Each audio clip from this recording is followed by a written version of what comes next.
what's Missin Curfew? It's when you kind of play guilty, but you show up. How nice is a green light on the road, though? No practice tomorrow, no plane, just go. Scotty Upshaw in the clear, and he scores! Right in front, scores! A few laughs, a little bit of fun, and obviously a lot of hockey talk. You're listening to Missin Curfew. Fellas, coming to you from Hall Pass Media in Newport Beach, it's Obes, the Up Dog, and we got the Stanley Cup champ, Richie Fella, back in the studio. Boys, how we doing? Oh, we're doing great, Obes. It's nice to be back here. Feeling fresh. It's been a nice weekend. I was up in the mountains for a bit. Just get a little taste of pre-winter up in Aspen. Winterize the house, eh? Yeah, it's funny. It's early. You know, all the ski bums up there are pretty excited. All the Aussies and Mac L and the boys are all pumped because the snow has fallen and the lifts are opening this weekend. So everyone's kind of got their little half chub. Got the fuck ready to go. Yeah. Richie Fella, how you doing, kid? Good boys. I'm very excited. Big weekend for us. So I got the bags packed. First road trip with the fellas. I can't wait. Yeah. Everything's good. I'm looking forward to getting on the road with you too. But hey, Richie, real quick, tell our listeners you got a big golf match coming up here. Wyndham Clark, you were saying, or what do you got, fella? Well, it's this new amateur golf league they've started in Scottsdale, and they're gonna have about 4 events a year. But it's a cool thing because it's all under the lights. It starts at 5:00 at night. It's a 2-day event. They have live bands, live music at night. It's streamed on Peacock the final day. So there's about 8 teams, and our team is owned by Wyndham Clark and Municipal Apparel. So a lot of good guys, a lot of influencers, a lot of good golfers. It's just going to be a fun event, and some to get the juices flowing, and some I think it's a lot of fun. There's a lot of fans that come out, so I think it'll be a good day. I'll take a couple tarps, double XL on Municipal. I like that shit. I'll take a couple double XLs. Tell your boy. All right, let's see what I can do, bud. Well, what course are we at, Richie? What do we? It's this new one in Tempe called Grass Clippings, and it's all par 3. What the interesting thing about it's all par 3, but it's all under the lights, and they get the greens all slick. They set up like almost a mini waste management type feel. So it's new. These guys came in and bought the course, redid the whole thing, and kind of made it a kind of a juiced up par 3 course. So it's mostly about, it's good golf, but fun, kind of that lighthearted atmosphere, and people are chirping you. And I think there is some live betting involved. And like I said, it's going to be streamed on Peacock. So kind of a cool event. And our name is called the San Diego Munis for the Municipals, but it should be a lot of fun. I thought it was because you grew up playing the fucking Muni in fucking Sterling. Hey, what was that Muni called you played? San Diego Goat Track, yeah. Oak Hills, buddy. Oak Hills holes, 36 holes. Hey, get after it. Well, so if you need a caddy, let me know, Rich. If you want to go out, I'll carry the bag for you under the lights. If you need one, let me know. I'll make it work. I would love that. That's awesome. Hey, shout out to my boy Evan Knapp. I was a member guest at McKenna, which is a beautiful piece of property. And now that I'm a left to righter, right? Last time I played there, I couldn't keep it on the goddamn island. Like I was hitting these snap little left hookies into the lava rocks, flying all over the place. It is a left to righter's paradise. If I could afford it, which I still am not even close to affording it, I would join now because it's just like everything just goes like this. And it was just an unbelievable time playing in t-shirts and the shorts. Yeah. That's how you do it. But we played the Derby under the lights. And it was one, we shot it at 123 or 125. And Evan was all fucking cranked up, boys. And he fucking leaned on this one in the Derby, and I don't know if it's landed yet. He's like, "Where is that?" I go, "The only chance we have is to hit that barbecue behind the fucking green over there." But we didn't get her done. But it was a great tournament, and that place is a special place. And shout out to Russ Courtnall and Dante El Prez. I walk into the opening pairing meetings or the opening welcome dinner. They're both wearing fellow t-shirts. So boys, thank you, team guys. But that McKenna. Nice piece of property. How about like just, mid-November trip out to Hawaii? Like weather was perfect. Sun was shining. Yeah, it was unreal. Drinks were flowing. I took it easy the first night, and then that practice round Thursday, Chazman, me, TD, the Manchester boys teed off at 7:30. I had my first cocktail at probably 6:45 at breakfast there, and I didn't stop till I think I fucking one-eyed her home about 2. Had to get Mike Kachanji's son to drive me in a golf car. I'm like, fella, I need a lift. That's great. Up at 8:17 to tee off the next day. And I played good that day. Typical Discovery property, right? You get to the first tee, the guy's like, "You want a shot?" I'm like, "Give me a pair." Hammered a couple repos, Casamigos, got her going, just kept drinking. We played great the first day, couldn't putt. We needed a caddy fucking beach or someone. I'm like, and then, Evan's like, Yeah, Evan's like, I think left edge. I'm like, I got it right edge. It's like, how can you make it when you're that far off? We're a cup away here, boys. Didn't How make many shit. days was that Turning Oaks? Practice round and 2 rounds, so 3 days. Okay, that's not bad. No, that's enough. You can handle that. No, well, it was no Pine Canyon. Speaking of your nice little quarter zip you got up there, but Noticed. yeah, the Pine Canyon one, I say to this day, like I thought I was going down at Sky Harbor Airport in Phoenix, outside of the fucking Panda Express. I'm like, this is it. I'm sweating. The ticker's going. I'm like, I'm done. This is. Did you get any pickle or Padel in there? Do you play? No, we had a Padel game penciled in for Sunday morning, which then got canceled. Late night. Yeah, it got canceled. Did you guys have a chance to watch the UFC or the Tyson fight? Oh yeah, we're gonna get. Let's save the Tyson thing. But I watched the UFC fights. I mean, It was incredible. John Jones is a beast, man. He made Stipe Miocic. Miocic came in there in unbelievable shape. His back, he could have showed a goddamn movie on Miocic's back. He just started kicking him in the guts and it just picked him apart. What do you think that ruptured is? Like when you get kicked in the left side, right? Is that your liver or your kidney? Like that paralyzed them. I don't know what. Ribs? I don't know. What do you think? You ruptured kidneys before? Kidneys on the other. Is there a kidney on the other? Well, you got 2 kidneys on each side. Yeah, but they're tucked under the A rib. little lower, I think. I don't know. Who knows? It looked like it killed him, basically. It knocked the fucking wind out of him. I can tell you that. And he woke up and he was pissing blood today, guaranteed. I mean, it was. And Miocic is a killer, man. He defended the title more than anyone in UFC heavyweight history. He's the greatest heavyweight of all time. Well, now John Jones is, and Jones just came in and picked him apart. It was crazy. And then the Oliveira Chandler fight was unbelievable. Yeah, I thought so too. How hard do you think it is to lift a guy on your back that late in a fight to, like, when you're down on the ground, to pick him up twice? It's crazy. That was good for show, though. Chandler can't win a fight, but he wins. Yeah, exactly. Despite it, he wins. Well, it was great. I mean, MSG was rocking. Rocking. It was rocking. Speaking about rocking, Pittsburgh's going to be rocking. Richie touched on it. Fella Tour. Get ready for some Labatt beer specials, giveaways, and more at William Penn Tavern in Pittsburgh on Thursday, November 21st, 8:15 Eastern. We will be there at 7. We're going to roll in at 7 and get the party going, the little pregame show. So come out there, Steelers Browns with the Missin Curfew crew, and then we will be at the game against the red-hot Winnipeg Jets, although they did finally lose in Florida. But yeah, I can't wait to get on the road with the boys. Labatt Blue, they're unbelievable people, unbelievable sponsors. Obviously, DraftKings, we can't wait. Updog, it's going to be. I had to get an IV today just to get me on the Fellow Tour. Yeah, I'm finally feeling better. 3 for 3 weekends, bud. I got the Labatt koozie right here, bud. It's gonna be a fantastic time. Our boy Jason hit us up this morning. He's looking forward to it. Yeah. It's nice to get on the road, get the Labatt team involved, get the DraftKings team involved. Yeah. And it's been a minute since I've been to Pittsburgh, bud. Yeah. It's going to be, Richie, bring a fucking scarf or something. The forecast is nippy, as you can imagine, in November. I haven't checked it yet. Is it a little cold? Oh, yeah. Oh, this is what I wanted to tell you, boys. So I'm playing with this guy, old Timmy Papp. Timmy Papp was his name. Retired Air Force. Thank you for your service. And a doctor, I think. Just a smart fucking guy. And he gets to the first tee, and he's got jeans on. And the guy's like, hey, welcome to the tee, Timmy Papp. Hey, nice slacks, buddy. First time at McKenna. Like, the guy kind of ripped a little bit. And then we get going. I'm like, he's like, where are you from? He's like, Pittsburgh. I'm like, oh, Pittsburgh. Hey, fuck, boys are going to Pittsburgh. I'm like, next tee box. I'm like, you ever play Oakmont? Never play? He's like, I never played, but I got 3 or 4 buddies there that I know. I'm like, now the wheels are turning, right? Couple more tequilas on the back 9. I'm like, hey, Timmy, you got any buddies that want to take 3 hockey players next week? And he kind of just tiptoed around. He's like, well, if you can't play Oakmont, there's a lot of other good courses there. I was like, you fucker. That's your way of saying, get out of here, bud. But it's going to be snowing, so it doesn't It'll be nipply, yeah. It's like mid-40s. It's going to snow on Thursday. She's snowing too. Bring it on. Yeah. Fuck, boy, on the road. Let's have a time. Speaking of bringing it on, Richardson, actually, I wanted to talk to you boys about this. I think we got to sit J-Swish down. And I mean, his guy, we're taking care of his flights. He's changing flights on me. He's changing cities. He's changing arrivals and destinations. It's almost time for our first Kangaroo Court, I think, here, boys. Like, I had a flight from Toronto. Then I changed it from Phoenix. Now he wants to go somewhere else after Pitt. I'm like, fella, I'm not fucking American. He's on the move. I'm not American Express Travel here, though, right? Like, he's got to lock into a date and commit to it, doesn't he? Or do you respect it? I've been there before. I've Yeah. definitely been there. Little indecisive. I don't know what the hell he's got going on, though. I'd be interested to find out. Yeah, he's a man on the mission. Yeah. So you respect it. Yeah, I like you guys changing options and Yeah. these audibles. And Just give him the confirmation code and let him take it over. That's what I like doing.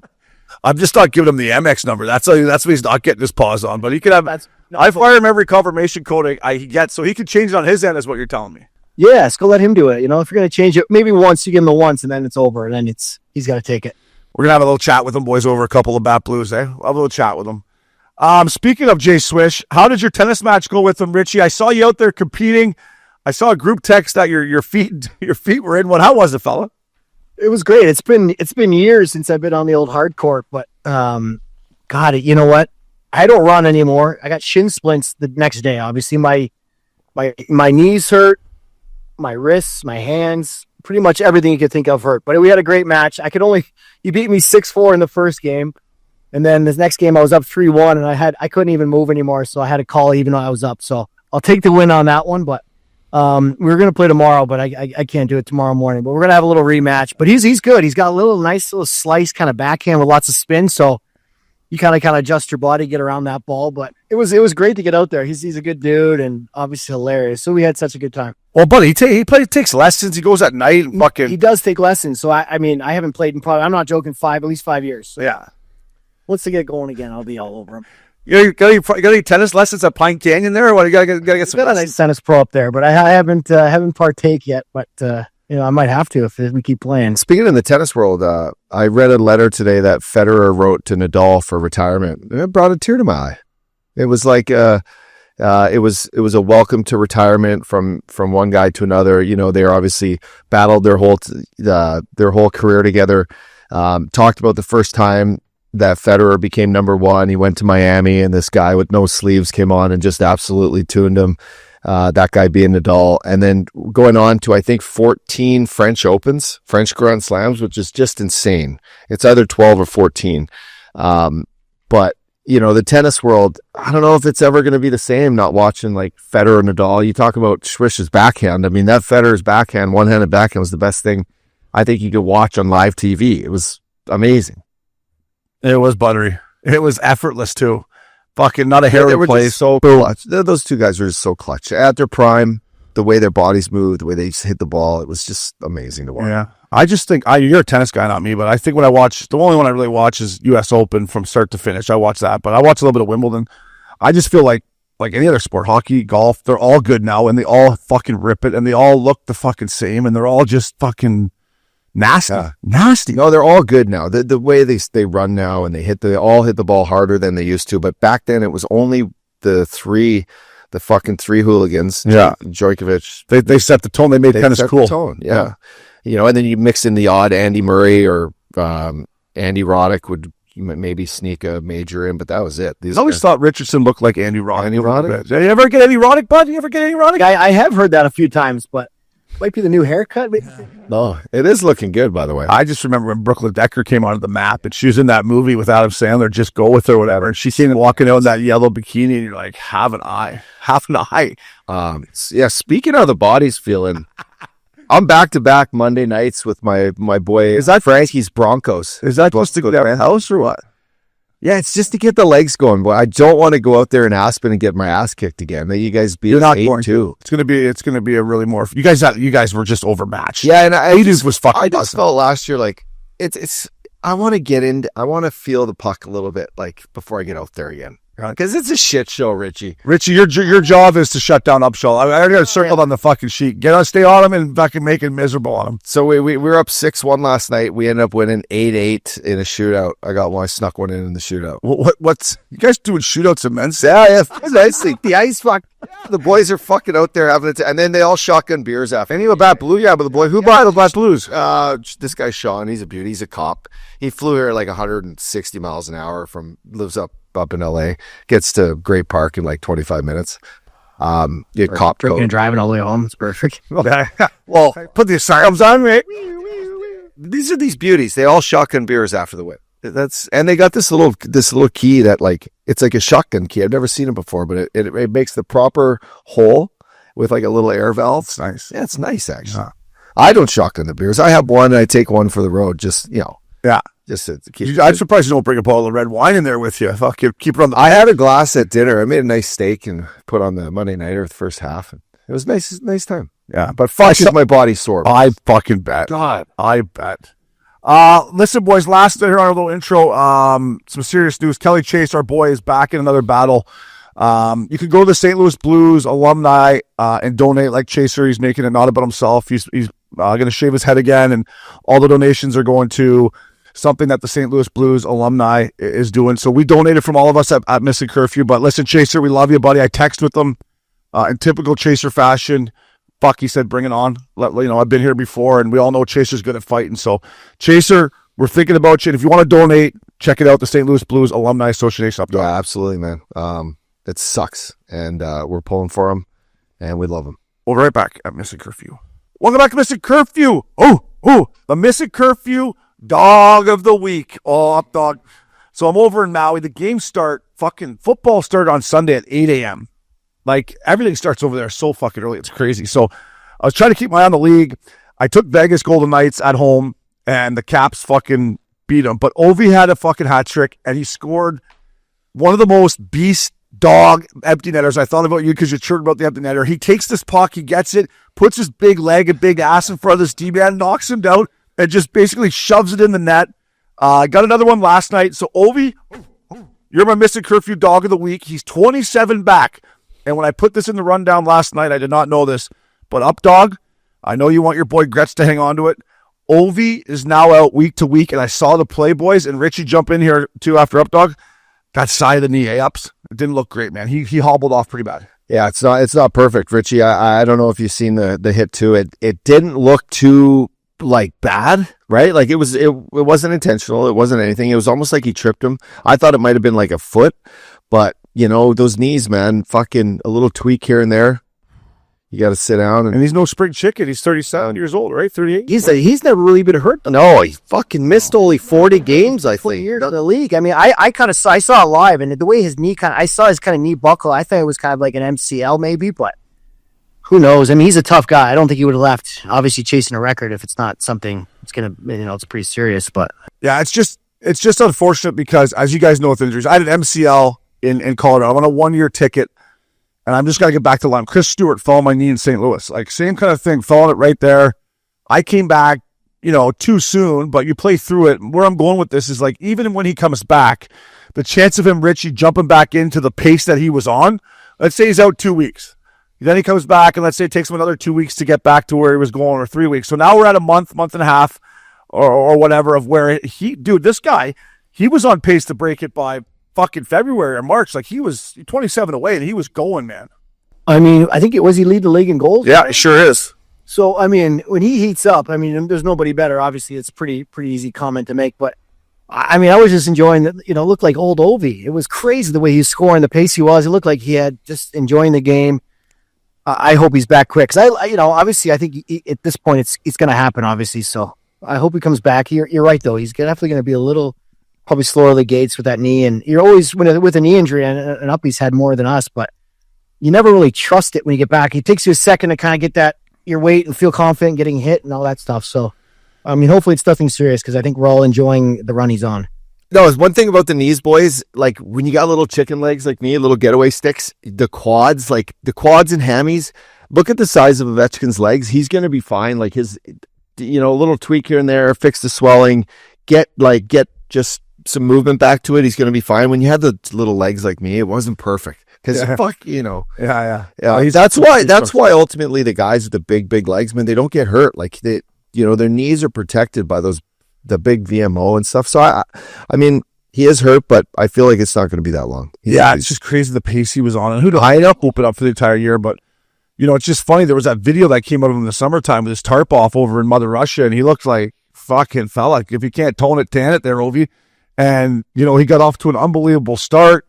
And, it's just too bad because, it was remarkable what he was doing. And when you talk about the Capitals in general, my second Missin Curfew, dog of the week is their head coach, Spencer Carberry, who came from Toronto. And when he got hired up, dog, I was like, how's this guy going to go into this dressing room with Ovi? And this was before Backstrom was done. And Oshie was still there. And, like, Kunetsev was still there. Like, they had this older, big-time, rich guys that won their Stanley Cup, have made their money, probably don't want to be told what to do. I know a couple of those guys are hurt. Kunetsev's moved over to Russia. He's playing in St. Petersburg. But what I see after wins is the Spencer Carberry goes around the room, giving clicks to everything that goes on. To me, man, he has it figured out. He seems like a great coach. And you know what? He's got those boys rolling. I don't know how many Caps games you watched. I've watched a few. They are going, and Tom Wilson is absolutely humming too. Yeah. So, Spencer Carberry, dog of the week. I feel like coaches, man, right now it's all about success is judged on obviously wins, but how you are like with getting your team playing hard like in front of you. You know, like being a good guy, giving clicks like you said, being a guy after the game probably to have a quick beer with the boys. Like, you know, it's probably a little different than the head game type bullshit. Like, it's just fucking, you want to get these guys going, and the season's too short. Yeah, and Richie, I mean, obviously I'm seeing these clips after they win games and when it's a lot easier, but just the way he's treating the boys and the fun they're having and winning helps, but he seems like he has these guys on board. What I see from those guys is they're just having fun. He's making the game fun, and he's making it enjoyable to be at the rink. And as we all know, it's a lot more fun when your coaches and everything's positive and there's lots of energy and juice. And it seems like a guy that they all want to play for. And just to kind of play off that, I want to give a shout out to their assistant coach, their Scotty Allen. Noricas, I've never heard of him. This guy's been around the league, coached in every league, and he is one of the best coaches I've ever had in my career. He's our assistant coach when I had talk with the Coyotes. We had the number 1 penalty kill for 2 years straight. He's set an NHL record for shorthanded goals. This guy's a genius, and he needs some love, and he's done he came in this year. He was in Hershey last year as a head coach, came in this year, and then he's done a great job with their back end, and he's just a really talented coach and just a great guy to be around. Good Boston guy, so I wanted to give him a little Clicks for Scotty. Yeah, I had Scotty Allen in San Antonio. Great guy. Great preparation, good videos, not too long, keeps it short and sweet. He's a great coach. Does he like his Labatt Blues, or is he? Sure, he likes his Labatt Blues, yeah. He rides the best guy. Just give a little story about this guy. So yeah, in Glendale, this guy did not want to get an apartment. So he kept all his clothes, and he had a truck, like a pickup, put out like a hanger, kept all his clothes in there. And then he slept in the rink every night on the couch, in the lounge. Yeah. Did all his laundry in the rink, ate all the food from leftovers, and then that was it. He just lived at the rink. And finally, like, man, you got to get out of here. And then again, I'm firing him. But he just lived at the rink the whole season. I couldn't believe it. Yeah. So we'd always joke and be like, Scotty, are we allowed to sit in our lounge? You'd sleep on the couch. We're like, are we allowed to sit on your bed here and stuff? It was always funny. I think he spent a lot of time slept at the rink in San Antonio too, a lot. Like, I spent the night at the rink last night. And it wasn't exactly an NHL fucking setup there, you know what I mean? It was. He didn't get an apartment. I got to save $1 or $2 here or there, eh? Whatever you can live in a fucking van down by the river. And there was a comment from Logan Thompson just to tag what Richie's saying about how much fun they're having. He said about being Ovechkin's teammate. He's like, I love being this guy's teammate. It's such a privilege. He keeps our locker room so loose, and every day he comes to the rink, and he brings energy, and he brings excitement, and he's funny. And that's the thing about Ovi and why he is going to break Reno's record. Obviously, his skills through the roof, as we all know, but he loves the game, man. He still loves going to the fucking rink. He loves you see the things about, and by the way, shout out to the Capitals social media team. They do a great job pre and post game. Before the game, with Ovi with his bucket off, going out for warm up, high fiving guys, chirping. Like, that's when you ask me what I missed. That's the shit I missed the most. Like going out for warm up and before the games and after a big win. And they seem to be doing that right now. It's nice too when you're just scoring goals at that pace. How much fun is that? I don't know. And your team wasn't supposed to be good, and you're just kicking everyone's ass. And you got a good veteran squad. Yeah. Hopefully they get Oshie back here soon too. It's like they got kind of a good little vibe going. Yeah, no, they've been playing well. Yeah. They've been playing well. So, DraftKings, baby, presented by DraftKings. Stay tuned because you'll hear more about DraftKings and all it has to offer throughout the show. DraftKings, the crown is yours, fella. Fellas, I had a puck line parlay. Fucking puck line parlay last week would have got 10 grand. And the fucking Anaheim Ducks scored with 13 seconds left. It was 3-1. They kept their goalie pulled. They scored with 13 fucking seconds left to kill my parlay. $10,000. $250 to win 10 G's. Wow. Yeah, no. Sorry. 1,000 to win 10 G's it was. 10-1. 10-1 I got. And it was a puck line. Who did they play? They played Vegas. So Vegas had them up. Vegas scored to make it 3-1 with their goalie pulled. Then they kept their goalie out. They scored 12 seconds left at the Honda Center. Todd Pickup was there. I said, what the fuck happened, Phil? Right? Because I wasn't watching it. I'm like, what happened? He's like, they scored a chintzy one late. So anyways, that was a bad beat for me, boys. But NFL, I had another good week up, dog. Well, you beat me, and just touch on that. You crushed me in fantasy. You had 175 points. Yeah, I did. Your fucking team is rolling, bud. Yeah, I don't want to jinx it. I don't really want to talk about it. But I took the Texans last night, which were the biggest lock in NFL history. Shout out to Jeff Gale. He's like, I took it every which way you could take it. I took him every which way you could take it. Good for And then I took the Bills at home against the Chiefs. Chiefs made the game again, but I just you can't win every game. And Josh Allen, 4th and 2 with that run.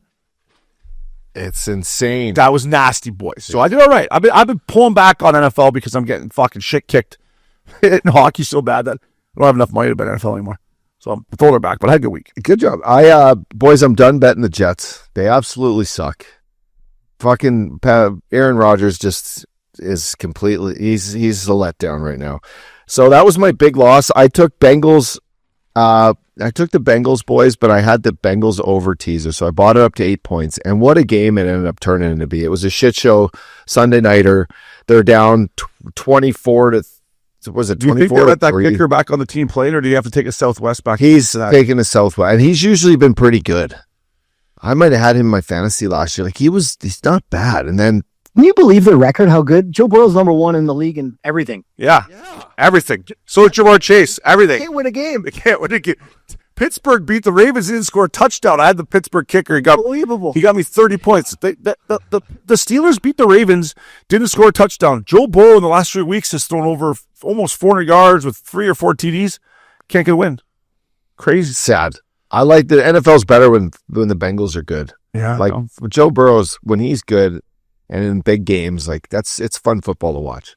So you had the Bengals, you had the Jets. You have anyone else? Yeah, I took let me see. Yeah, the Jets, Bengals over teaser. I crushed the Bills every which way. Bills in the over of that game. That was my big play. Me and Flowers were all over the Bills and then that Bengals over teaser. Richie, that thing you sent me this morning was fucking the greatest thing ever. From Family Guy. What's his name? The main character? Peter Griffin. Peter Griffin's like, here, put me 100 on the air. Give me 100 on NFL football. Do you want to pick a team? No, just take my money. That's literally how I feel right now. I mean, I went against you guys. I picked the Chiefs against the Bills just because I'm like, yeah, I'll maybe whatever, perfect season, all that crap, and Mahomes. Fuck me, I cannot win a game in the NFL right now. So that's how I felt this morning. But I saw that just popped up. I don't know. My phone read my mind. So just keep doubling down, Richie. It'll eventually turn on. Oh yeah, that's what they all say. Yeah. Are you betting any hockey or just keeping it to NFL right now? I haven't put any game. I bet the Jake Paul fight, which was the biggest joke. We'll talk about that, I think, right? Yeah. Yeah, that was it. I didn't do a lot of hockey this weekend. I was just more that Chiefs game. I put the mortgage on, and so yeah, hockey's hard right now, man. Like it is hard. There's so much parity in the league. There's a lot of big injuries. It's just. It's I'll tell you who to start betting on though is your Colorado Avalanche. They're starting to really. Yeah, they fucked me at home. They fucked me at home against the Islanders. They lost at home against the Islanders when I was in Maui. I told Mike Ichandy, it's a lock, fella. Hammer them. And they lost. But they won last night in Philly. Yeah, they're just not consistent. Like there was a time where, like over the last course of 2 seasons, where Oilers Avs at home, Florida at home, Tampa at home, Carolina at home. I don't know. Maybe I got to get back to those. But I look at games now, Rich. I'm like you. I'm like, fucked if I know. I can't see a winner. Yeah, I can't see a winner either right now. And I've been doing this for 5 fucking years. I don't know, man. Even that game, I watched a bit of that Philly Avalanche game. Philly almost came back and tied it late too. Like it's just crazy. They're down 3-0 and almost came back and tied it. So yeah, I don't know what I'm doing. No, tread carefully. Yes, Mike Tyson, Jake Paul, boys. 60 million streams on Netflix, which is not bad. Highest gate in combat sports history, I guess, with how many tickets they sold. I've made a lot of stupid bets and I've wasted a lot of money, but that was the dumbest thing I've ever bet on. Jake Paul, you are the best marketing guy I've ever seen. But fuck, that was just a joke. That was embarrassing to watch. Iron Mike, I love you. I'm glad you got 20 million, but that was a joke. I listened to Portnoy's video the night before. He was just juiced, and it looked like he was either smoked a big bowl or had a bunch of Labatt Blues. But he got on and said, like, guys, this is the easiest money I've ever. You got Jake Paul fighting Mike Tyson. It's like a young guy in his prime versus, and he's like, I'm betting the house on Jake Paul. Like, what are we doing here? And he talked about DraftKings the whole time, right? And I'm thinking, is this just a promo video, or is he actually is he on to something? And then I'm just about an hour before the fight, Richie, I'm thinking, Jake Paul's not going to lose this fight. He's the one that put the whole fight on. Years old. Yeah, so I bet the house on him, and I was watching it going, Mike Tyson's done. He had one round to knock him out, and he hit him once and then just didn't hit him again. I'm thinking, fucking, this is like either rigged or Mike Tyson. Yeah, there's some rumblings coming out too that I don't know how they're saying, like in the contract, or someone said there was the contract couldn't throw uppercuts. Jesus Christ. There was a couple other things that Mike couldn't do. Now, if that's the case, we shouldn't get your money back. Yeah, we shouldn't be, but we shouldn't be able to bet on these, right? Yeah, you shouldn't be able to bet on him. No one should be watching this shit, to be honest. It's a joke. Well, I'll tell you why you watch it, for the set of fucking tits right behind their head every time the camera went to the ring. By the way, that the new young tall Bruce Buffer looking guy, or the one, he was brutal. Yeah. Bruce Buffer. I bought it because I was fucking juiced up in Maui, and I just thought maybe Mike Tyson can knock him out. I'll tell you what. There was just have the problem. Sorry, just have the problem. I couldn't see half the fight. It was frozen I couldn't see it. So I don't know. I was like, so we stand up to you guys or not. You don't know what you're. I was one-eyeing it, going, hey, Mike's looking old, boys. His knees. What's that knee brace all about? Yeah, no, Richie, that was an issue. That was a big issue.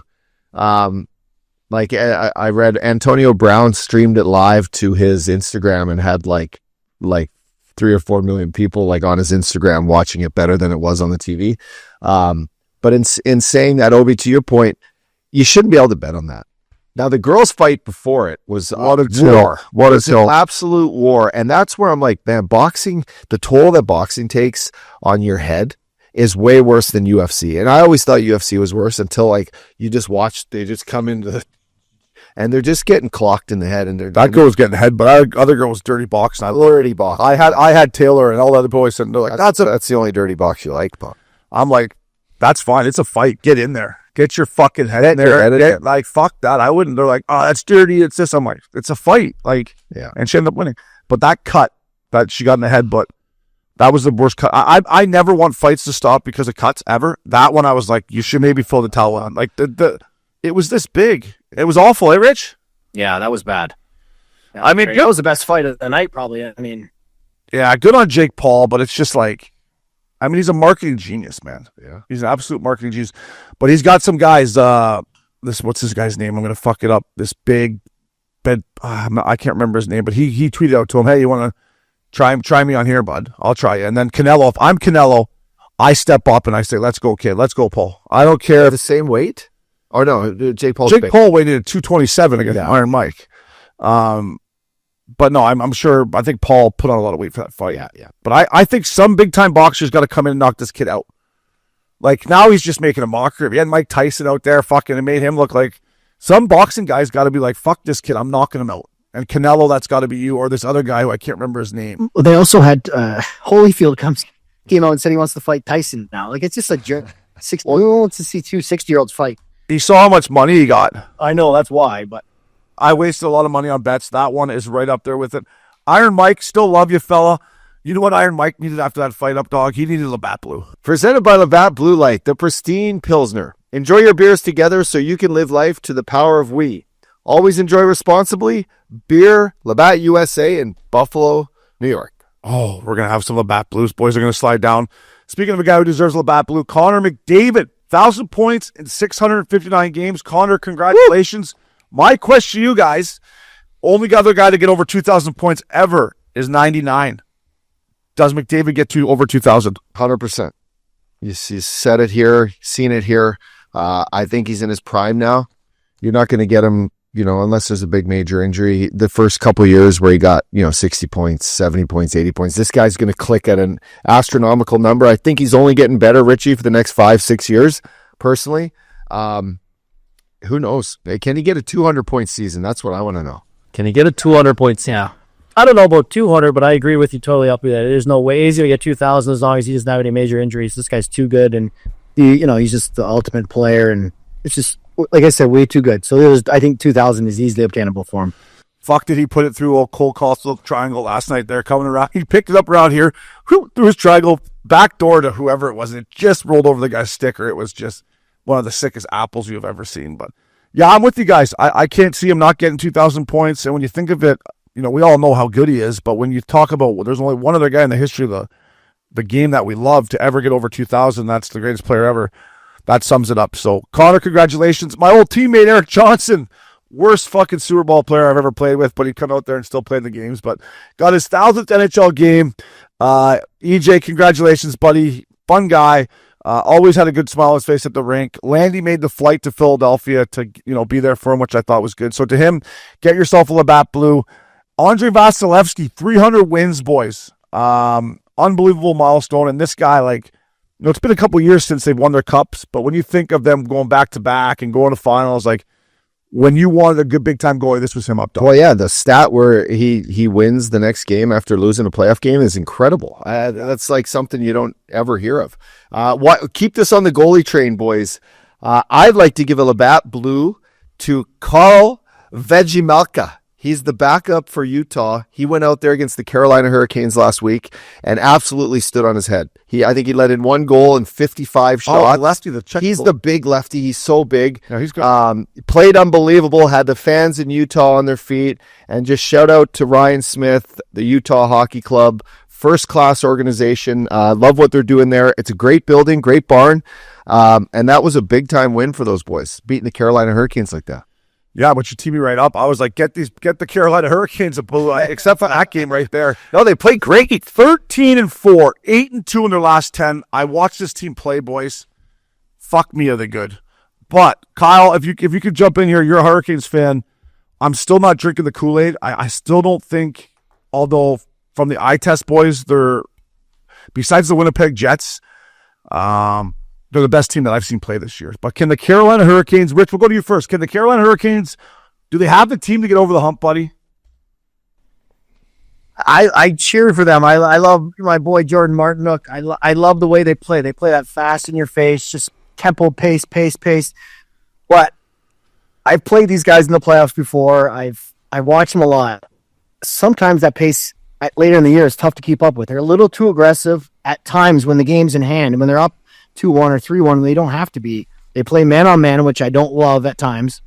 They get chasing all, you get the defenseman leaving the front of the net, you get D runner all over the place up to the blue line, so they get exposed in those pressure games. So I love their team, I'm cheering for them, but I don't know. I'm not sold 100% yet. Kyle, you feel the same way on how hard they play every night, right? Yeah, I am a little worried. I think that will it last all season? They go a little hard. I do like their lineup, though. I'm a little worried about the goaltending. Freddie's just can never be healthy. But they have a way to find these depth guys for way cheaper. They lost Skay, they lost Pesci, but then they bring in the Ghost, they bring in Sean Walker, and they step up. So we'll see. I think they have a chance, A, because they don't have money on them for the first time since we started this podcast, and B, Martin Iciest has turned into, when I always looked at Carolina, even when they brought Jake Gunsel in last year, who I thought was a great pickup at the deadline, I still thought they don't really have that superstar that can take over a game. No disrespect to Sebastian Aho or Svechnikov. Those guys are great players. But what I've seen from this Martin Iciest early on in the season, boys, his ability to take games over, to have the puck on his stick the entire night, to make plays and see the ice like a legit superstar. If he could keep this up, man, they're as good as anyone, and this kid, Iciest, is nasty. He's nasty. Nasty. The way he skates around, like what McDavid, the play you talked about, McDavid putting it through Caulfield's stick, the way this Iciest skates around with the puck now, and he's big. Yeah. He's kind of a man on a mission, Richie, out there. Yeah. Last one for me, Rich, before I turn it over to you. Shout out to the Toronto Argonauts. Richie, good Ontario lad. The Argos, they won the Grey Cup. Get yourself a Labatt Blues, boys. Doug Flutie, John Candy, all the boys back in the day. They'd be so proud. John, say Labatt Blue, eh? John Candy used to own the Argos. Dog your rights. We won our baby, the Argos. Oh, it's good shit. Give a Labatt Blue to my old boy and old teammate, Johnny Quick. Quickie, you're the best, buddy. I just will look at his stats. 970 save percentage, under 1 goals against, and 2 shutouts and 4 starts. 4-0 this season. He's 38 years old. This guy is such a competitor. And I just love the guy in every facet. He's just such a good player, and he deserves a beer. Yeah, he does. I did against Seattle the other night. I took Seattle. They were underdogged at home. I'm like, they got to sneak one past the Rangers, and Quickie stood on his head. I always like betting the Kraken at home too. Yeah. I mean, listen, LA's got decent goaltending with Kempfer and Dave Riddick, but as an ex-guy that played with them, why is he not still playing for the LA Kings? I mean, what was the problem, boys? Hey? Man, nothing it upsets me. And if you asked him, he he was devastated. Yeah. When they moved on from him. I mean, obviously we all know when you get older, things are going to change. You're not going to be the guy as you were, but in his role he's playing now as a backup, he had a great year last year. He's really good again this year. He won a third cup in Vegas, a couple years ago now. I don't understand it why they got rid of him, and I love all the guys at the Kings organization, but I think it was a bad move. If you got an icon like that at 22 cups, just to have that guy around your locker room, he was so respected, so well liked, and obviously still can compete and get the job done. It's a shame he's not with the Kings. Yeah, he does look good in that New York Rangers uniform. Does really look good. Quickie always had great style when he was in net for the Kings. I see him in that Rangers uniform. He looks unbelievable. Who's like the most decorated, would you say, U.S.-born goalie? Is Quickie? Is he the guy? Ryan Miller the guy? I would say Rick Far. He's got 3 cups and a Richter Vezina. First one. Danny Heatley, I think, got his first goal against Richter, too. Did he? Yeah, I would say Jonathan Quick. Jonathan Quick, right? Yeah, I was watching with my father-in-law the other night, the Kraken Ranger game, and I'm like, they got their backup in, but this guy's not so much a backup as he's probably the best American. And I was trying to think of it, but he is, right? Best American goalie. Yeah, I think he's, yeah. Hey, you got one more edition, one more of the Bat Blue there, fella? I got to give one more to this guy, and I don't think he's getting enough love right now, and that's give this guy a beer, Dylan Stromer, 8 in the league in scoring right now, which shocked me when I was looking at the stats. I know he's had a good year, but he's setting up Ovi for all those goals. I played with this kid as a rookie. We ended up trading him to Chicago for I believe, Nick Charmelson, which was a good trade for us at the time. But he's just become for me, is kind of a premier setup man in the league. I mean, I know he's got Ovi on the back end of the one-timer, but this kid's kind of the juice of the lineup. He makes a ton of plays for them. He's played really well this year. I just think he deserves a little love, and he's not the most fleet of foot, but he's got a real high hockey IQ, and I enjoy watching him play the game. So yeah, and he went there on a 1-year deal. Yeah, I like the story. Yeah, I like the story. It doesn't work out in a couple organizations, and you kind of your back's up against the wall, right? And then you go and you find some success playing with great players, and you extend your career and you keep going as like that energy, but with talent too, right? Like you said, Richie, not the fleet of foot. He's really got a high. I mean, watch this guy make some hockey plays. He's just really smart, and I mean, he got drafted in that draft with McDavid first, Eichel second. He was third, and then there was Mitch Marner fourth, I believe, and a bunch of other guys that kind of turned out to be superstars. And he always felt that pressure, and then getting bounced around. I think he's really found a home there, and I mean, I know Ovi likes playing with him. He's always looking for him, and I don't know. He just is a guy that's he's battled a lot to get where he is. Yeah, well said. He does deserve a Black Blue. That whole team, the whole Caps, they got beers on ice, and they deserve a whole veteran squad. It's milk carton time here at Missin Curfew. I had this guy in the milk carton. I talked to Uppy and the boys when I got in here. He got hit in the face, so he's wearing this visor, Kyle Palmieri. And I apologize. It was the Capitals that stuck it to me with the Avalanche. But go back last week, to which would have been Thursday night. Anyways, Kyle Palmieri scored this big goal against me. I was betting against the Islanders, and they panned to him, and he's got this visor that just goes all the way down here and just comes over his mouth. And I'm like, this guy is fucking with that welding Just shield. put on the bubble. Yeah, it's going to beat me. But so I took Kyle Palmieri off because he got It's a nasty cut. It's a nasty cut. It went around viral. People were sending it to me like, oh, and I'm like, yeah, that's hockey. It's a nasty cut, and it's a nasty visor though too. Like the old heater.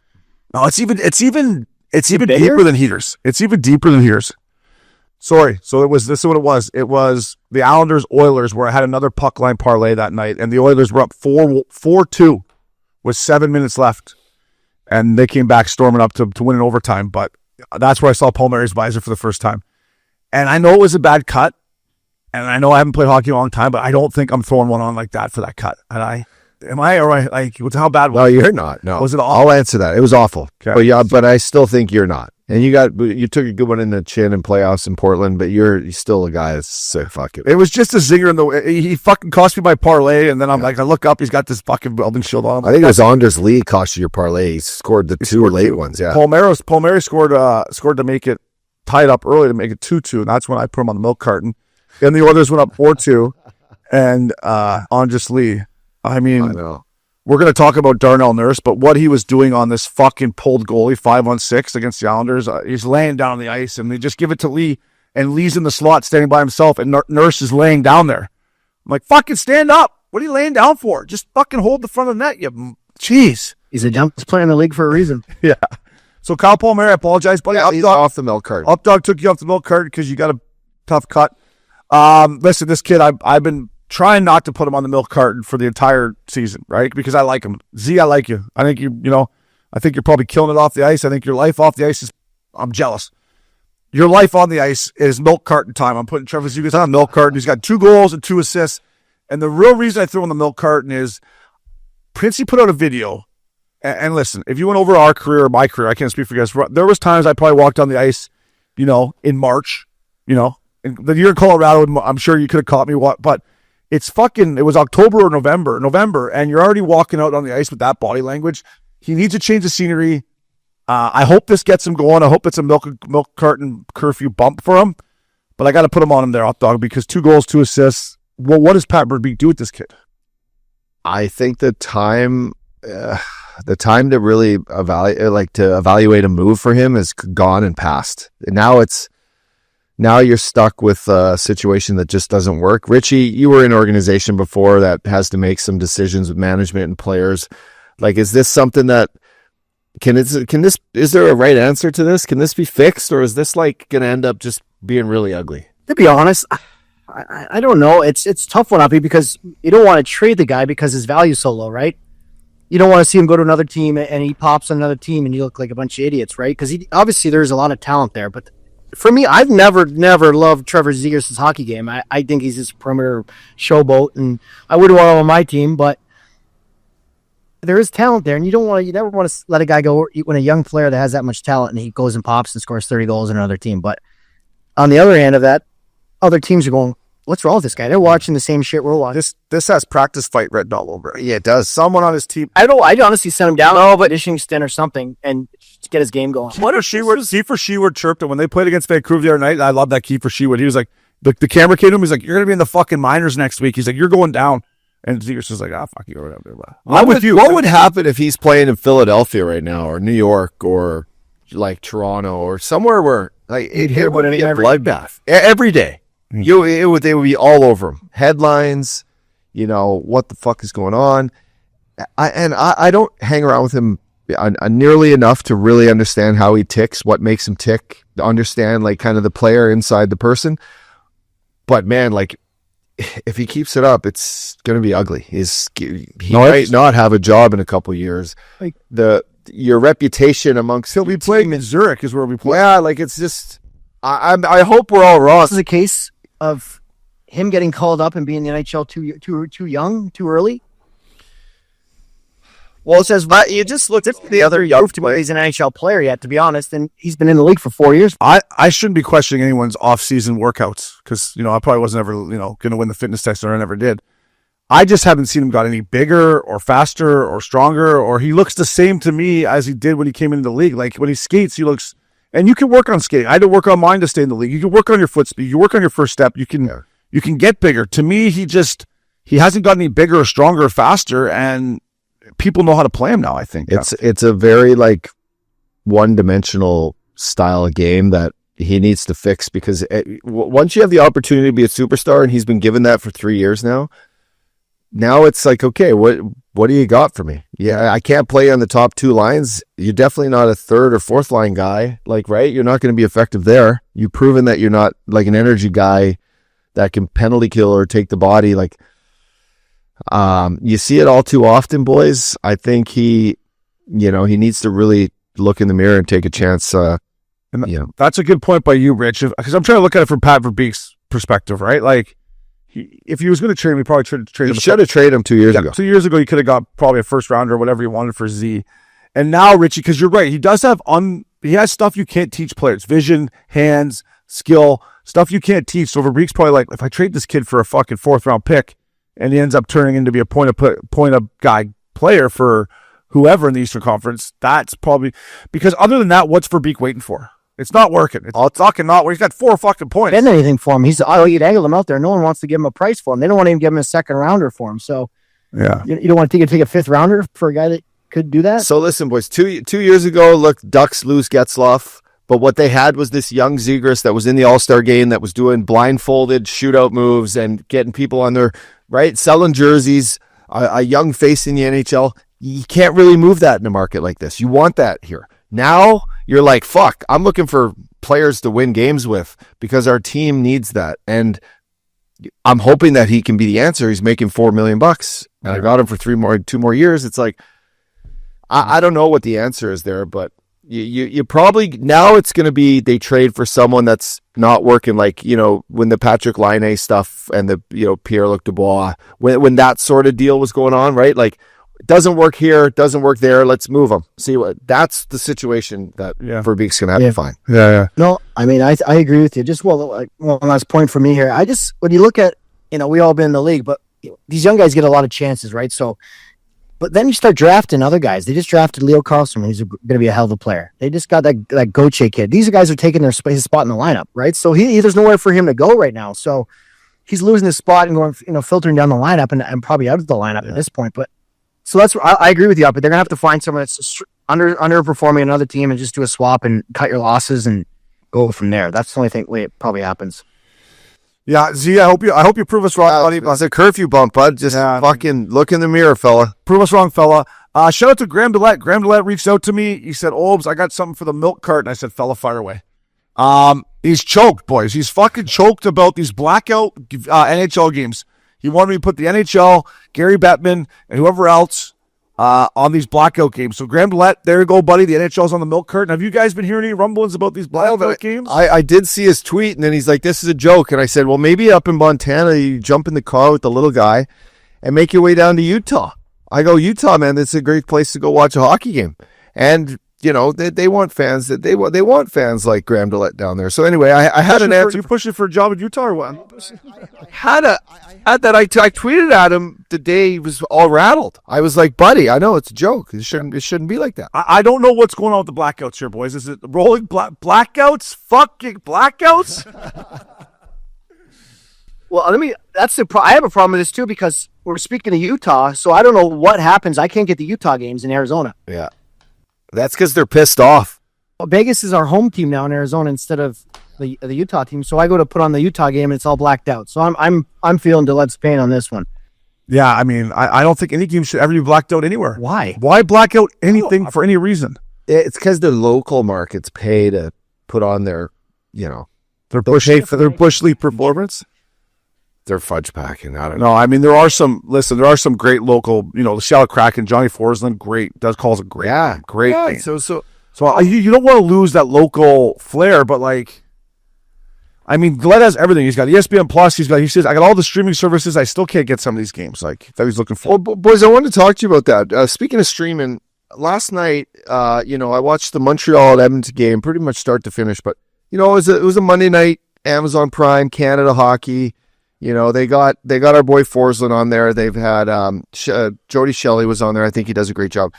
What did you guys think of the way they brought back all these old clips of like Canadians versus Oilers, and they had Messier on, and I just thought it's a great way to promote like the history of hockey and all the great footage that, like, whether Hockey Night in Canada has it or whatever. But I just thought Amazon Prime is doing a good job of highlighting like the history for all these young new fans that we have that they're all caught up in like the new stick handling moves by the young players, and they don't understand the history. And it was a nice way to be reminded of it in a game. It's Amazon Prime Canada, correct? Yeah. So, but it aired on the ESPN app. Get on the ESPN app for sure. Yeah, Monday nights. Like, there was just old footage, and I thought it was great. And I love Johnny Forsland calling a game. Yeah. And we get that, we get that in the playoffs and if you watch the Seattle Kraken. But Amazon's trying to come onto the hockey scene.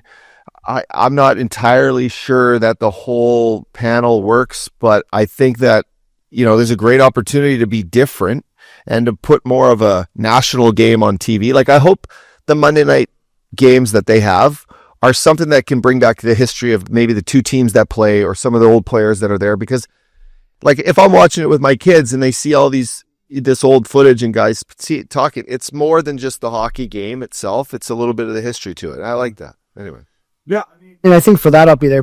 Part of it, I think you're right. It's really good, but that's not a typical rivalry that you're trying to promote. So, get some juice flowing, because they don't play each other very much. So it's not really, you wouldn't think Edmonton Montreal is a big rivalry at this point, right? So Yeah. trying to get some old juice flowing. But I did catch the national anthem in that game. Fuck, I forgot. Like I always say the United Center, but that Canadian national anthem at Bell Center when they start off in French, it's pretty solid. I was like, fuck. And then it's still like David and Drysdale on the bench. I'm like, ooh, these boys are going tonight. Yeah, the boys. Everyone often asks you like, where's the best place to play? Like what building? But like when you're ice level there at in Montreal on the bench, watching that anthem from like eye level where we used to sit, it's all time, right? Like Montreal, the way the stands are and the way it's like winter time and it just fucking feels like hockey up there, doesn't it? Oh yeah, I mean that barn is.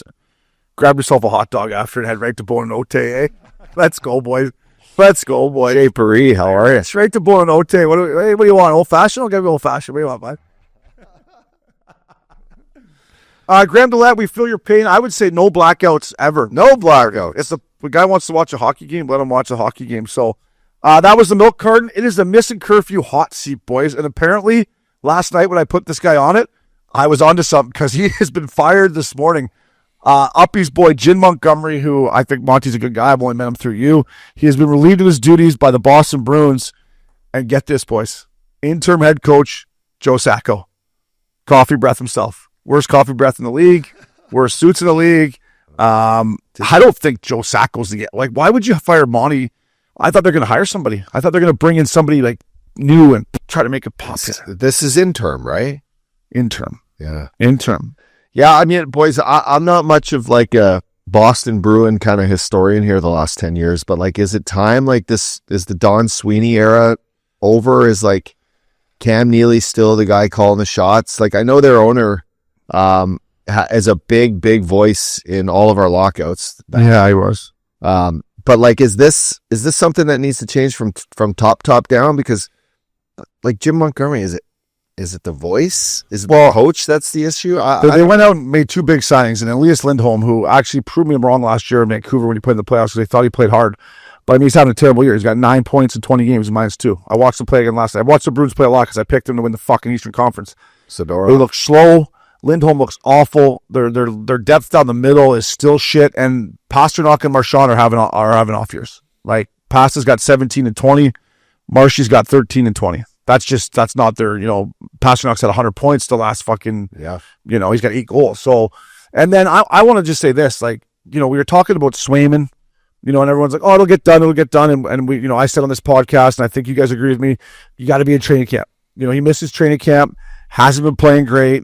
I just think it's such a trickle-down effect that if you don't have your whole team there, I don't think that helped them, Rich, is what I'm saying, fella. Oh, I'm trying. I'm just kind of piecing all together what you're saying and all this. I don't get why they trade. You don't trade a goalie without having your other goalie signed. I agree. You got to be at training camp. I think it was a dumb move. Touchy on the Lindholm thing. Watching him in Calgary last year, God, he just looked a step behind at times, and he looks the same this year. I think he had an okay run in Van last year in the playoffs, but I didn't think he was sensational by any means.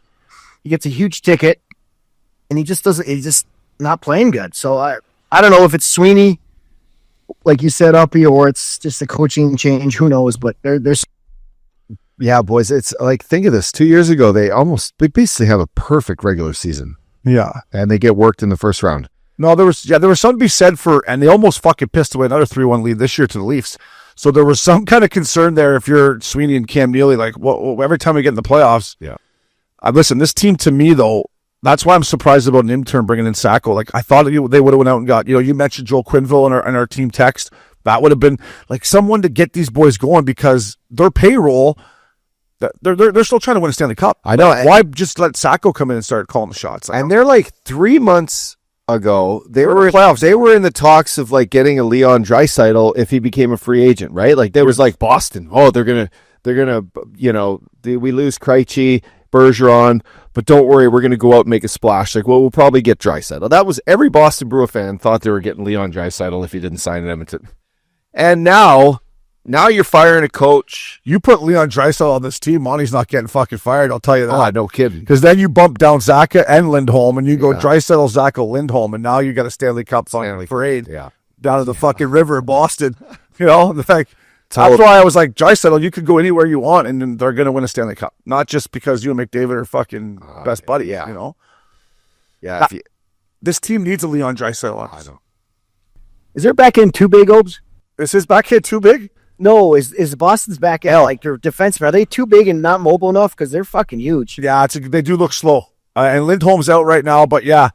Number 6, this big boy, Lowry, or however you say his name. Carlo last night looked awful. Charlie McAvoy's a kid who I've never been completely sold on that. You know, when they named him as a 6 players to the Four Nations team, I'm like, I would have let Charlie marinate, you know, at least till the next couple of weeks to let him know. But they do look slow. Their back end does look slow, Richie.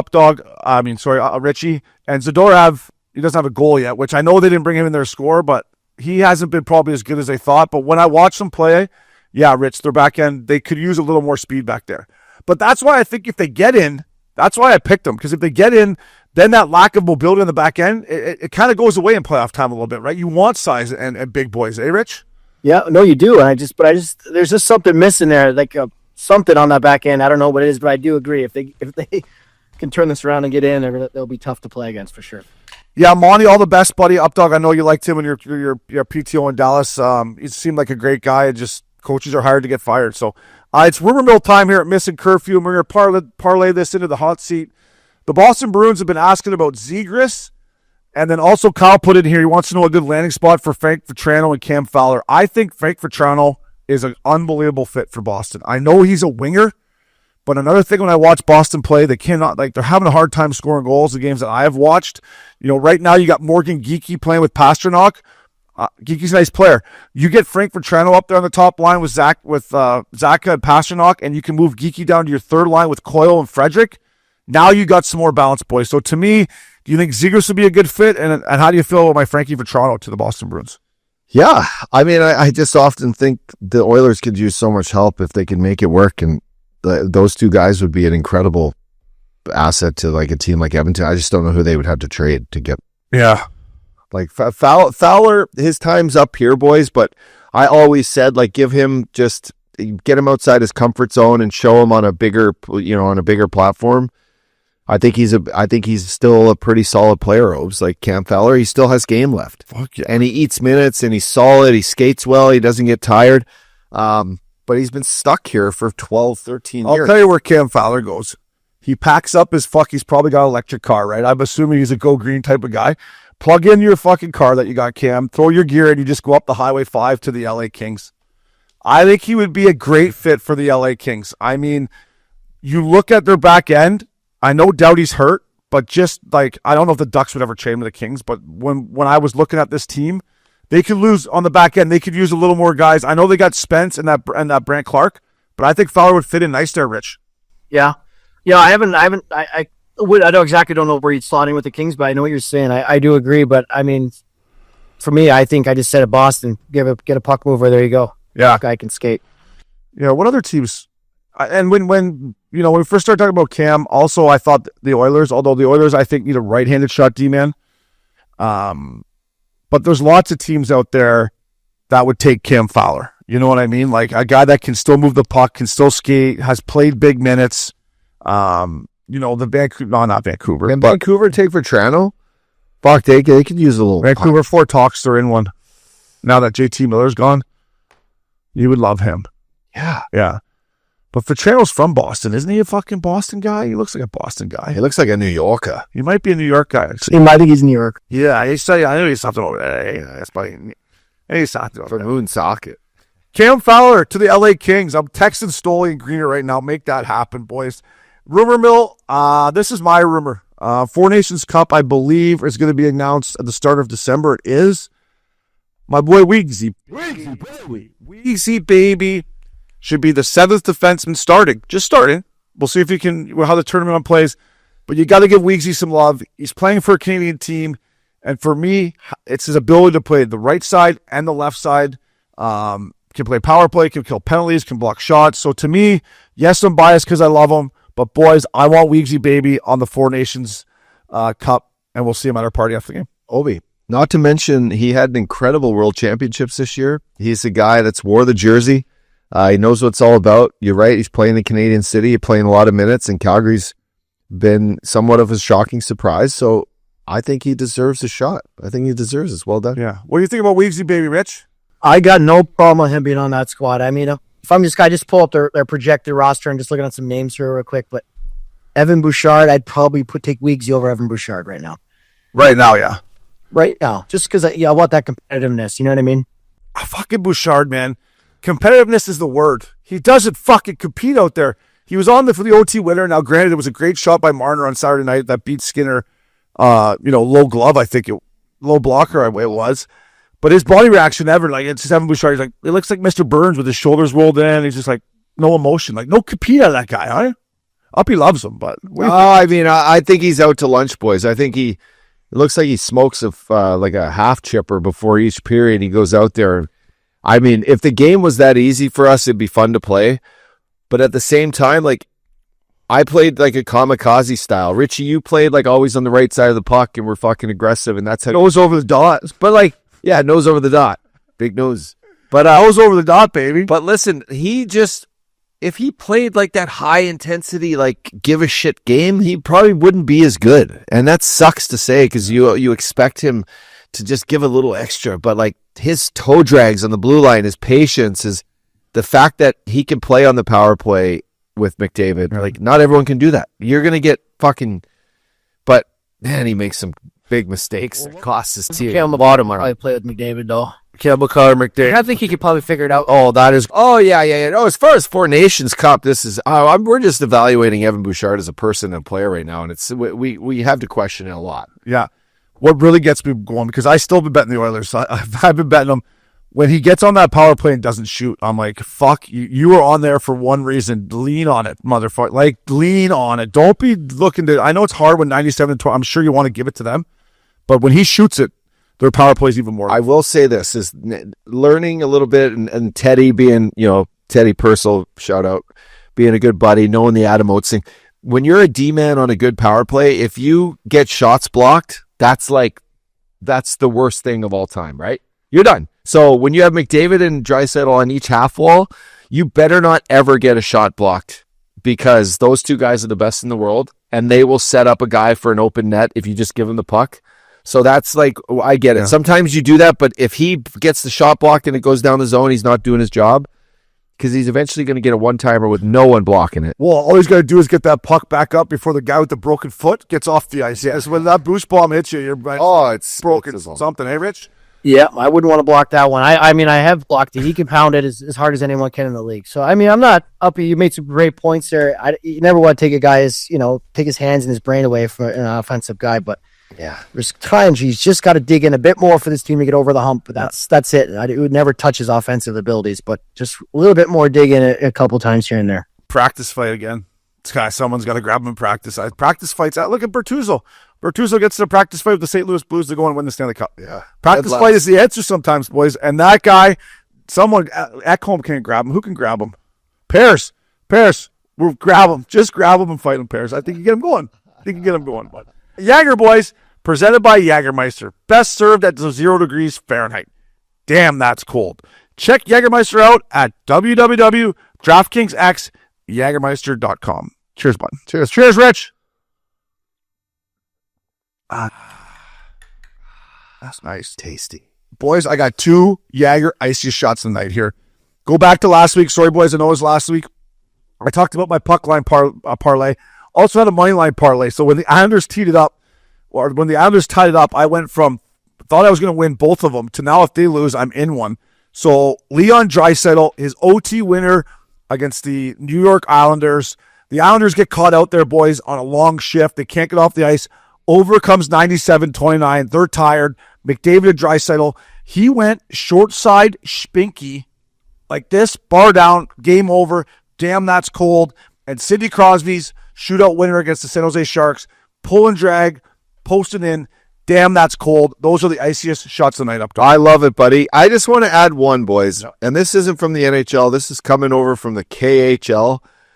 St. Petersburg. We mentioned his name earlier. Kuznetsov. Did you guys see this snipe he had? It was all over my Instagram. He came in, passed it to his teammate. The guy kind of bobbles the puck in like on the top of the circle. He just picks it up, like scoops it like those fucking Michigan guys.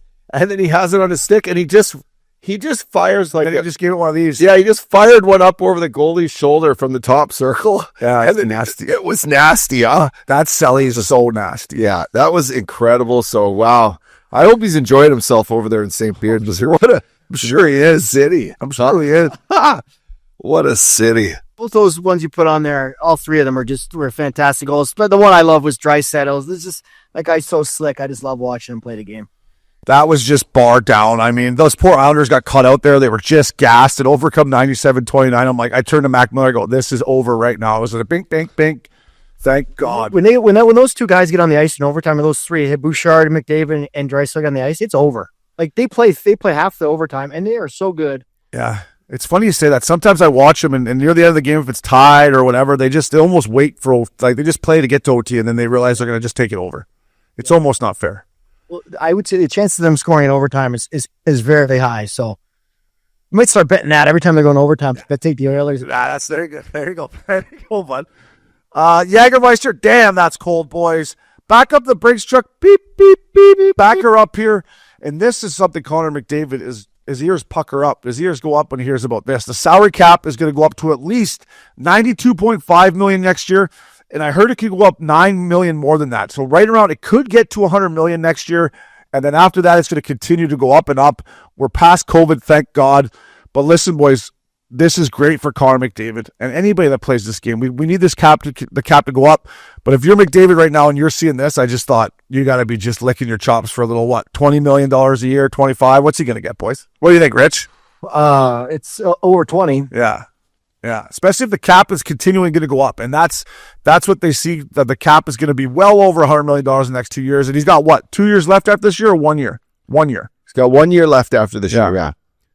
Do you think he does another 8-year deal, or should he just take 2 and just go Michael Jordan status, 1 year deals? Well, no, yeah, like LeBron did. 1 year. Like Matthews is doing it, but you just because how do they? Well, I guess it's the structure, Richie, right? You're our Missin Curfew manager, but is it the structure of the deal that he's percentage of the cap? Yeah, 20% of the cap can be to your highest guy, right? Yeah, I'm not sure exactly what the number will be but because if the cap goes up to $120 million, yeah, it's heading it will. Yeah, so then you want to be in year 6. You want to be going fucking boom. You're still the best player in the world. You want to be making $30 million.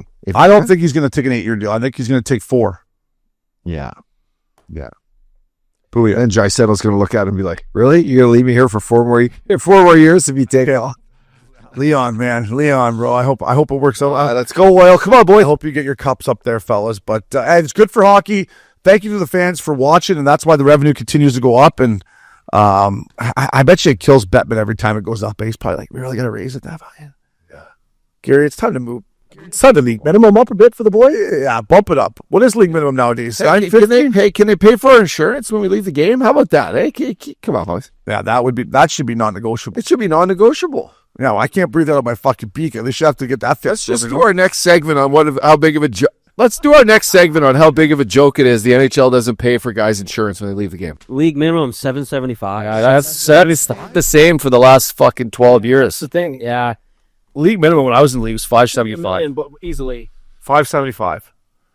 Yeah, it should be $950. No, I think get your insurance paid for. Updog's looking for some insurance. On that note, though, they're trying to do that. The last negotiation, guys are getting $5. You get $5,000, I think, back now. If you do it, I think the next one, that's one of their goals is to have free healthcare for everyone after they're done playing. So, and it's all retroactive if you played in their number of games and stuff. So you're telling me not to get the nose job just yet. Hey, hold off on the nose job, you Pete. Hey, like I can do choppers in the nose job coming up. Thanks, NHLPA. Thanks, boys. Hey, thanks, boys. Last but not least, here around the National League, best league in the world. I saved it for last. I'm not sure why I just did, but obviously the biggest news around the league is the Ryan Reaves hit on Darnell Nurse. I'm going to set the tone. I'm going to start it off. First of all, Ryan Reaves is not a dirty player. I think if you did a poll around the league of dirtiest players in the NHL, Ryan Reaves would not be, well, maybe after this hit. Don't do it today, but I don't think he would be on that list as dirty players. He's been in the league a long time. He's fought everyone. But when he's on the ice, you're supposed to take notice. And for Darnell Nurse to come around the net with his head down for, I counted it, 1 Mississippi, 2 Mississippi, 3 Mississippi, in the National fucking Hockey League, you deserve to get laid the fuck out. Now, I don't want anyone to get hurt. I hope Nurse is okay. But 5 games, listen, when we played and before our era, it wouldn't have been nothing. I get it. They have a job to do. You hit to the head. I'm not going to get into the suspension because But that hit was not dirty. It was fucking shoulder, fucking head down. I hope Nurse is okay, but Ryan Reaves, and for some guys out there, and you know who you are out there, saying to throw the book at him when you played not even 100 games in the league, settle down. Throw the book at Ryan Reaves. The guy's been in the league for, 15 years up, dog. He's doing something right. This is his livelihood. Just because he caught a guy with his head down to throw the book at him, I think 5 games is too much. Nurse, I hope you're okay, but up, dog, get your fucking head up. It's the National Hockey League, my man. Yeah, I listened to the broadcast. I thought, the throwing the book at him comment was a joke. Listen, it's not his blind side. You're coming around the net. The hit never happened before because guys always knew if you're coming around the net and you got your head down, you're going to get drilled. Most guys would either stop behind the net. If the puck's rolling, you got to brace yourself. Don't continue to Mississippi because, everyone's looking for that hit. You're out there to make that hit. Yeah. You're right. If anyone in this league, if it was a Scott Hartnell, Mike Richards, Jordan Tutu back in the day, anyone, you need to know when these guys are on the ice. It's just, that's hockey. Yeah. Hockey should never change. It should always stay a contact sport. When you have your head down like that and it's the principal point of contact, what are you just going to go through the backside of them? No, you're coming at him, making momentum. Listen, you don't want to see guys get hurt. No, the way his neck spun, his neck actually went around. I think he did a 360, which is awful. It was scary when he got hit and the blood. It was scary. It's two big guys, and unfortunately, I was on the same side as you. Like I'm looking at that hit as it's unfortunate, but you have to protect yourself on the ice. This isn't coming from your blind side. This is a guy coming down on you, ready to make a hit. And you need to know that. Yeah, you're not. Okay, let me ask you this: if you're making $9 million a fucking year, should you know how to get your head up when you're coming around the net? Yeah, exactly. Making $9 million and you don't even know when you have the puck and you're skating for 3 seconds to get your head up. And Ryan Reaves is on the ice. You don't know who's on the ice. You got to know 4 lines on the ice. I mean, I don't want to chirp. He's a decent player, but he's dumb. He's a dumb player. And I don't want to see him hurt. I never want to see him get hurt. But you got to have your head up, Obes. And we're all on the same page in this. No, you do, and as a defenseman, especially if you're making that kind of money and you're supposed to be a top defenseman. Yeah, and as a defenseman, when you go behind your net and you fumble fuck it and you don't have it yet, you're behind. You gotta take you can't just go like this and keep like. And the one thing I may give Nurse is that there's so few Ryan Reaves less in the league that maybe, but still, it's like anytime you go out and play in the National Hockey League, you have to play the game with your head up. And yeah, we got lots of skill, and yeah, this game is fast as ever been, and guys can shoot the puck. But I watched lots of NHL games where guys put their heads down and they get let off the hook the entire night. All Ryan Reaves did was to not let Darnell Nurse off the hook. Revo could have, and he'd have more money in his bank account. But at the end of the day, Revo's an old school guy. Guy got his head down. Don't let him off the hook. Yeah, and he let him off the hook. And he went stick on puck and then drilled him. It's not like he went in intentionally with his elbow up like this. He went stick on puck, boom, through you. That's a way you're supposed to play the game. That's the way you're supposed to hit. And you can't say that like you're going to go in and target his head when your principal move is to go stick on puck. That's where I was like, man, if you really break this down, yes, he does clip him, but his head is out there. Yeah.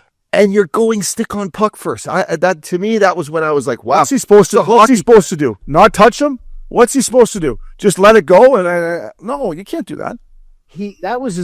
It's tough to get hit a guy in the chest or shoulder when he turns up like that. I mean, he's got to basically go down to his knees to hit him in the chest. Like, come on. I don't know. I mean, again, you don't want to see anyone hurt, but no, you never want to see anyone get hurt. We know that, but like, and you say 5 games is steep. I think it's steep, and you were right. I agree. But I thought he was going to get.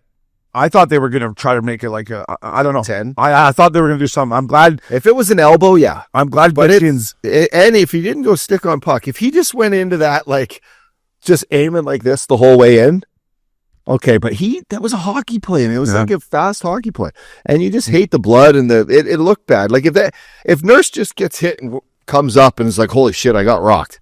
Different story. Yeah. But like the fact that he spun the head around is just 2 big boys going in a big hit. Like, and there's been a lot of comments on this, and it's 50-50 back and forth. I think a lot of old school guys are like, wow, pick the head up, bud. And it just had to happen on Hockey Night in Canada with the 2 greatest players in the world playing. Oilers Leafs, Hockey Night in Canada, fucking nighty night. There you go. I mean, it was just like, I saw it, I was like, what a hit. When I first saw it, I was like, what a hit. And then I saw Nurses like getting up in his blood, and I was like, because you don't want to see that. You never want to see that. But when he first hit him, I went, kaboom! Like, there you go. Yeah. And then I saw his reaction. I'm like, Reaves going to get some shit for this now. But you want to blame Ryan Reaves? It's on Darnell Nurse. Darnell's put himself in that situation, put himself vulnerable, and Ryan Reaves is a fucking animal that's plays in the NHL because of one reason, because he plays physical. Ryan Reaves cannot not hit him there. He can't. He won't be in the league. Like, he will not be in the league if he doesn't hit him. Yeah. So, and yeah, go ahead, Rich. Do you believe? Like, think of the guys that are running the discipline. You got, Georgie Peros was the same player. You think he actually believes that's a 5-game suspension, or he's sitting there saying the same things we are to Ryan Whitney? I'm not trying to talk out of him. No. I would love to be a fly on the wall. I would love to be a fly on the wall there when him and Getzy and the Wiz and who else was talking about it. But you know what? And I love the Wizard, Ray Whitney. And we talked to the Wiz at Gaza Ranch, last year, early in the year, and some of the hits that I talked to Ray Whitney about, he disagreed with me completely. He's like, "You're wrong, Obes. You're wrong. That was a suspension."